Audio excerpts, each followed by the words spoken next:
খুবই আশাবাদী, খুবই পজিটিভ।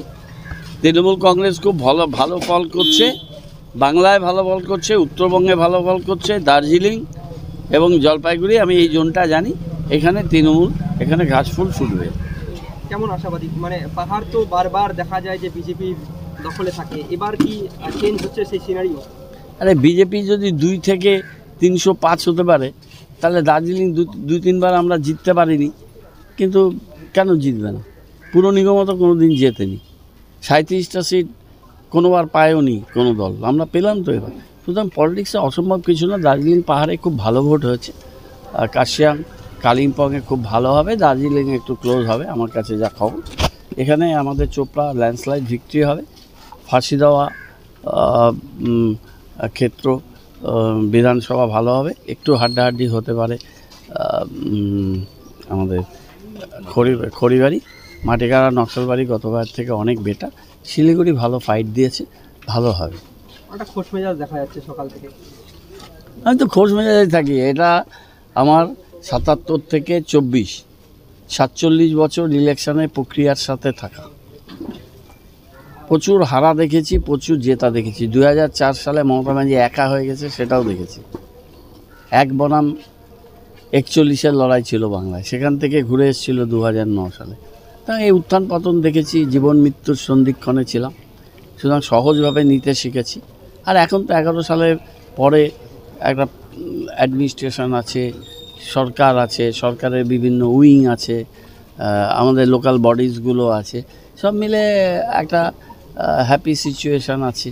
আর এই জায়গাটা যেখানে কাউন্টিং হচ্ছে, এই জায়গাটা তো জন্ম, এখান থেকে 200 মিটার দূরে আমার বাড়ি। আর এই কলেজের মাঠের আমার দাদার বাড়িটা যেখানে আমি থাকি, ওখান থেকে এরা যতটা শুনতে পারবে আওয়াজ, ওখান থেকে কাউন্টিংকে আমি বেশি শুনতে পাবো। তা আমার বাড়ির উঠানের মধ্যে কাউন্টিং হয়, অ্যাডভান্টেজ। কোথাও কি মনিটরিং এখান থেকেই হবে? এখান থেকে তো আমি ইভিএম হ্যাক করতে পারবো না, কিন্তু মনিটরিং করবো। কিন্তু বিজেপির পক্ষ থেকে জানানো হচ্ছে যে তারা এবার প্রচুর পরিমাণে পাহাড়ে ভোট পাবে। বিজেপির আশা তো থাকা ভালো। এখনই যদি এত নিরাশা হয়ে যায়, তাহলে তো পোলিং এজেন্টরাই চলে যাবে।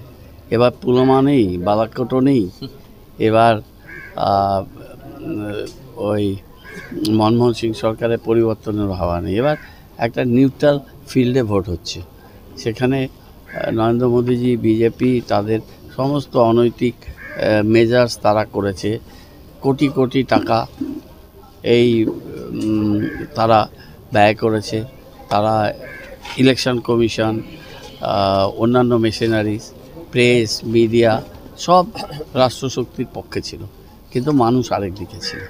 মানুষ আর রাষ্ট্রশক্তির এই যে লড়াই, তাতে সংবিধান, গণতন্ত্র, ভারতবর্ষের যে যুক্তরাষ্ট্রীয় কাঠামো এবং রুটি কাপড়া মকান কর্মসংস্থান, এই ইস্যুতে ভোট হচ্ছে। এখানে পরমাত্মার সন্তান, উনি কি আদর্শের তিনি করবেন, 2047 পর্যন্ত উনি রোডম্যাপ দিচ্ছেন।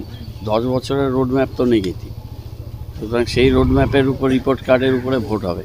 মানুষকে স্বপ্নের ফেরিওয়ালা বারে বারে স্বপ্ন ফেরি করতে পারে না, তার স্বপ্নগুলো মুখ থুবড়ে পড়েছে। মানুষ খুব বীতশ্রদ্ধ। দেশের রেকর্ড মুদ্রাস্ফীতি হয়েছে, জিনিসের দাম বেড়েছে, দেশের বেকারি রেকর্ড সংখ্যক করেছে। এখানে কৃষকদের অসন্তোষ, কৃষকদের উপরে অত্যাচার, সাক্ষী মালিকের উপরে অত্যাচার, উন্নাও আর হাসরত এর ঘটনা ভারতে হয়েছে, মণিপুর হয়েছে। সুতরাং সব মিলে একটা অ্যানার্কিজম হচ্ছে, একটা dictatorship, one man one party one leader, এই যে সিঙ্গেল ভয়েস ইকো করছে। এখন তো বিজেপির সাথে ভোট হচ্ছে না, ভোট হচ্ছে মোদি বনাম ইন্ডিয়া। এটা আগে বিজেপিতে ভাবা যেত না, অটলজির বিজেপিতে এটা ভাবা যেত না। বিজেপি একটা ওয়েললি স্ট্রাকচার্ড পলিটিক্যাল পার্টি ছিল। এখন কী হচ্ছে, এখন ইন্ডিভিজুয়ালিজম হচ্ছে। বিজেপি পিছনে চলে গেছে, মোদিজি সামনে চলে এসছে। সিম্বলটা দিতে হয়, তাই পদ্মফুল আছে, নাহলে তো মোদিজির মুখটাকেই হয়তো সিম্বল বানিয়ে দিতে পারত। তো এই ইন্ডিভিজুয়াল স্বৈরতান্ত্রিক শক্তির বিরুদ্ধে গণতন্ত্র এবং সংবিধান বাঁচানোর লড়াই।